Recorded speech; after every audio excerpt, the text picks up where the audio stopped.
受到台美关系影响，目前咱国内是有8000外员工减班休困。劳动部最近推出劳工搁再充电的计划，鼓励企业在这段时间为员工来办教育训练，有86间的企业500外员工参加。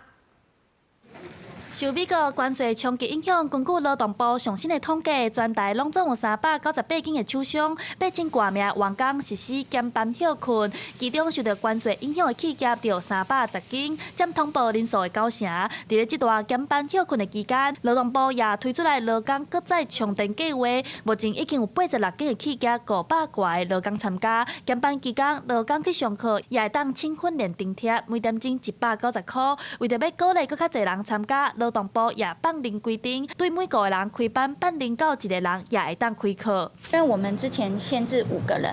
才能办训嘛，有一些企业跟我们反映说，他们有一些是轮班啊，没有办法说，同时5个人在一起受训，然后所以